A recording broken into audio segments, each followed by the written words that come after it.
Bruce Armstrong here in my home study, isolating with my family during this pandemic crisis that's unfolding across our nation and across the globe. Well, it's a tough time to be a leader, any type of leader at this particular point in time. Being a leader can be hard at the best of times when things are routine and going according to plan. But leadership in times of turbulence and crisis and adversity is really quite demanding. And I know that your role as principals and school leaders is a demanding and challenging one, having been a principal myself in the Victorian government school system. So I come to this conversation with a great deal of respect and empathy for the role that you have each day, but particularly during this crisis.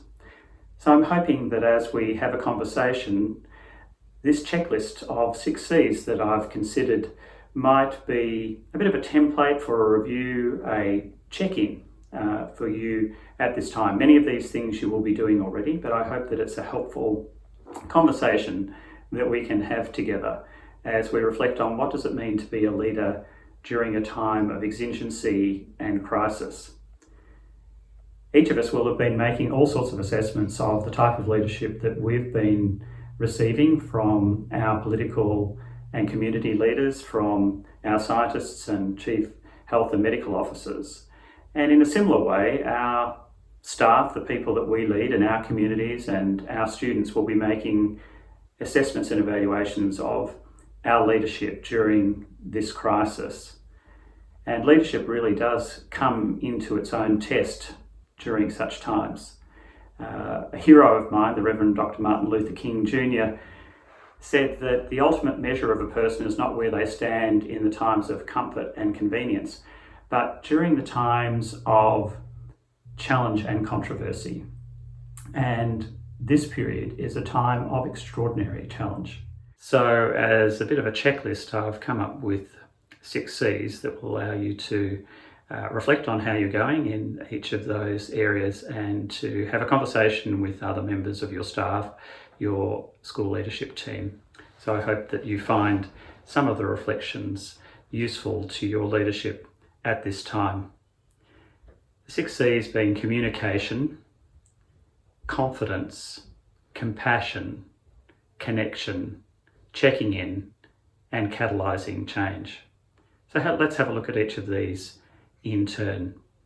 During a time of crisis and turbulence, leaders are called upon to communicate more effectively than ever, to be able to clarify for people a way forward through uncertainty. There's some helpful insights that come from American professors Jacqueline and Milton Mayfield, where they looked at 3 characteristics of highly effective communication. And they are direction giving, meaning making, and empathy. And they found that people were more likely to respond to communication that contained those 3 elements together. They were more willing to follow, they were more highly motivated. And having people listening and attentive to those messages is really key in a time where things are unfolding so rapidly and you need to make adjustments on the go. So how might those 3 elements of effective communication inform your leadership and your communication to your school community at this particular point in time? Well, the moral purposes of education are always with us, helping all children and young people acquire the knowledge and skills and dispositions to thrive today and tomorrow is something that is a clarion call for all teachers and support staff and school leaders, and never more so at the moment. So being able to give very clear technical directions to your staff about how to provide learning that's both synchronous and asynchronous through the technology platforms and communication platforms that you're using at the moment is really important. What directions are you giving to your staff? Are they really clear on the expectations you have for them? And then using your school values and beliefs and purposes as part of your mission and vision statements at this time can be really helpful to tap into that meaning making. No one wants children to lose days, weeks, potentially half a year of schooling or more, particularly those that are further behind, disadvantaged or vulnerable, that are most at risk from disruptions to their schooling. So that meaning making can be within your school community and tap into the broader purposes of the national and global effort to be in this together and to make sacrifices for the greater good. And finally, empathy. Understanding the feelings that people have at this time. I'm sure you've had them yourself, feeling a bit overwhelmed, anxious, scared for your own health and the health of others. The unfolding sense of loss that we've seen in human life and suffering across the globe can have a deep impact, and we can feel exhausted and a bit down and out of sorts. And acknowledging that in your communication, that this is a really extraordinary and unprecedented time in our lifetimes. So effective communication is really critical at this time, and so being really regular and consistent is important, and finding multiple channels for you to be able to get your messages out to your school community, to parents, to students, and to your teaching and support staff. And thinking about how you might do that in a way that's really regular and routinized, but ramped up from what you might normally do, because this is not business as usual. And as things change, you'll continue to need to be very clear about your expectations and the support that's available to ensure the best possible educational provision in this really tough time. Which brings us to confidence, inspiring confidence. We want to be able to trust and be reassured by our leaders in times of crisis. The understanding that they're knowledgeable, that they're drawing on the best evidence that's available, that we look to them to be able to help guide us through this period. And likewise, just as through your normal routines as a principal, you would be inspiring confidence in your staff now than ever before. School communities, parents, carers, children, young people as learners, and your staff will be looking to you to inspire that confidence, not through arrogance, but through being authentic and helping people lead through this adaptive time of change. Heifetz and Linsky talk about adaptive and technical challenges. There's lots of technical challenges at the moment in delivering learning online and remotely, using all sorts of different technologies and platforms. The technical challenges are abundant, but this is truly an adaptive leadership challenge, one where you're asking people to learn new ways of doing their work, challenging some of the beliefs and understandings about what education should be like, and really thinking about what new discoveries can we make together to solve these problems that we've not encountered before. And so it is an opportunity for agile and adaptive leadership. And so drawing on the resources that you have from your colleagues and peers in networks, people that you can reach out to in your school leadership team, but helping steer your learning community through this turbulent time by being really authentic and open about what you're learning, but inspiring confidence that we will get through this together. And if schools are about anything, their core work is learning, and learning requires change, unlearning things and learning new things. And this is a time where that is happening rapidly, and people, particularly leaders, are being called upon to work in new and different ways with their teaching staff, their support staff, and with the students in their care. Compassion as the third area for reflection. It comes from a Hebrew word that refers to a woman's womb, that nurturing sense of parenting and care. It's a very important emotional intelligence of empathy in how it's expressed, or the capacity to walk around in someone else's shoes and to really think about what's happening for them and how you might alleviate their suffering. If a young child falls down from a skateboard or a bike and grazes their knee or is injured, the parental response is one to go and nurture and comfort and aid. And so having that stance as a leader about wanting to really aid and support your school leadership team and your teaching and support staff so that they might be able to deliver a high quality service at this particular point in time is absolutely critical. So being able to empathise with people's own challenges about how they're feeling, the stress, the fear, the anxiety that your staff and parents and students will be feeling at this time. Being compassionate, showing empathy, and doing that in really deliberate ways that demonstrate your care and concern for those that you lead. That brings us to the fourth one, looking at the area of connection and building community. One of the things that I love about schools is their sense of community, of social connection, of the holistic growth and development of children and young people in a setting called school. It's a really important part of the work that we do as educators. So I want to encourage you to think about how you build the connections through your networks and your communication in really more intentional ways, in ways that are quite deliberate. You will have done that as a principal on site in so many informal ways. People dropping into your office, walking around the schoolyard, dropping into classes. It's hard to do that now. And so what are the mechanisms that you can build a sense of community and connection for your learning community at this time? What are the touch points? How are your leaders, your other leaders, your leadership team responding in intentional ways through a communication tree where every teacher is checked in on, where you're reaching out and communicating to parents, finding ways to build social connection. It's interesting that we've used the term social distancing. I think that in some ways that is unhelpful because we're really talking about physically distancing and finding ways to socially connect, which people are creatively doing around the globe through the powerful technologies that we have available to us. And people are being really creative about forming those senses of community through photographs that are posted on Facebook, a view from my room, or the performances from my balcony.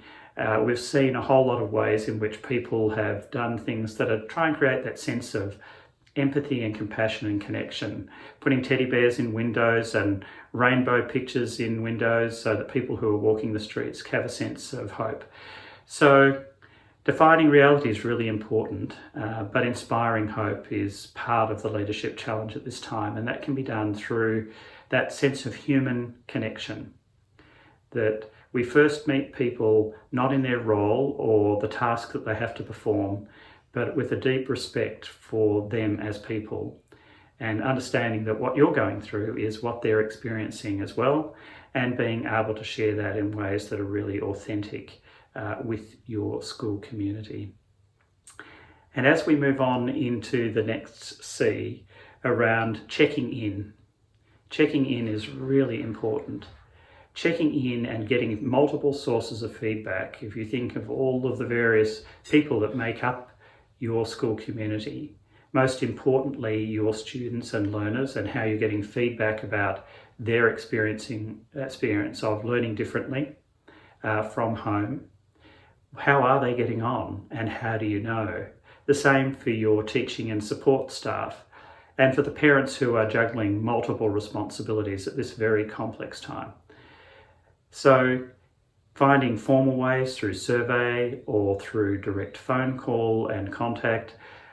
People are inundated and even overwhelmed with the degree and rate of change at this time. So emails are often a less effective way of communicating at this time, and keeping it short and simple and clear, but making the effort through your team and through your staff to get feedback about how things are going, and truly and deeply listening and thinking about what is in your control to be able to influence and improve, to make the conditions of work and of learning as optimal as they can be during this time. So that's the external checking in and getting feedback and listening deeply, listening with empathy, and seeking to make the type of adjustments that you need to make as we navigate through this really turbulent time. But there's another really important check-in, and that's checking in on how you're travelling as a leader yourself. There's so much that's being demanded of you, and getting a sense of how you're travelling, slowing down, being still each day.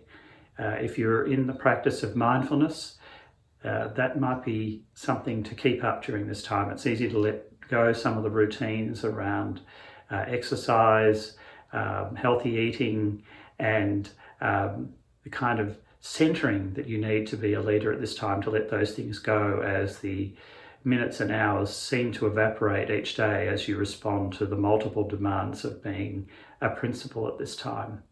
So checking in, taking the time to, well, how am I feeling and what am I thinking and how is that being experienced in my body? How do I feel physiologically? And if you check in and you're feeling a little bit out of sorts, well, that's to be expected. But reaching out to trusted friends and colleagues, making sure that the systems of support are around you so that you can be available and fully present to those that need you as a leader during the week. And then finally, catalyzing meaningful change. Well, this is an unprecedented and difficult time in human history, certainly in our lifetimes. And it's quite a defining moment as we look at the type of things that might be adjusted across the globe at this time. And your school communities have been significantly disrupted. All the things that go to make up a learning community, all the routines and symbols and rituals and ways of going about the work have been completely changed. And so it's an opportunity for adaptation, for new discoveries, for creativity and for learning. And it's very challenging for your staff and for you. But thinking it forward to the future, what are the things that you'd like to see carried forward? How does this crisis catalyze the things that might really help regenerate, renew learning, growth and development when we get beyond the immediate crisis and managing the response into a phase of recovery? What insights have been gained by your learners, your students, by your parents and staff about how the best of the things that have happened in this time as staff have really responded to an enormous challenge? What needs to be taken forward? Is it going back to the old? In some ways that will be very, very difficult to return to. So what are the things that are unfolding at the moment that can be celebrated, that can be elevated and shared? One of the really significant challenges of being a school leader is getting good practice and better practice to travel from classroom to classroom as a system from school to school so that we can scale excellence so that all children and young people, regardless of their background or circumstances, have access to a really high quality education. Here is a moment for a disruptive change that's happened to our way of working and learning together that might give new insight about really how resilient we can be and how much we can achieve together and how we can be adaptable in a set of circumstances that we didn't choose. And when we have the opportunity to choose a path forward and to craft a fresh beginning on the other side of this, what have we learned and how are we cataloguing it? How are we finding a way to play that story back to each other so that things that may have existed within the culture and practice of our school that we've wanted to improve for some time can be taken forward into the future? Finally, I want to finish by thanking you. I've had the privilege of being a leader at every level of the government school system in Victoria, and I know how demanding the work of leading school communities and improving schools is. It takes everything you've got. It's a vocation for people that are passionate about the opportunities that good teaching and learning provide for the development of children and young people. Being a principal is a challenging and complex job in what we would call routine or normal times as we reflect on them now. And I want to thank you for your critical leadership, for leading your teaching and support staff to continue to ensure that all of our students get access to a high quality education that will equip them for all that we're facing now in building their well-being and their resilience and dealing with adversity, and giving them the knowledge and skills to craft a way forward in their lives that it's meaningful and allows them to participate fully as citizens. So from me to you, thank you for the work that you're doing at this time. It's a tough time, and I hope that the reflections that we've had together around communication and inspiring confidence and being compassionate and building connection and community and checking in externally and internally and finding a way to use the best of what's happening now to craft a new way forward into the future.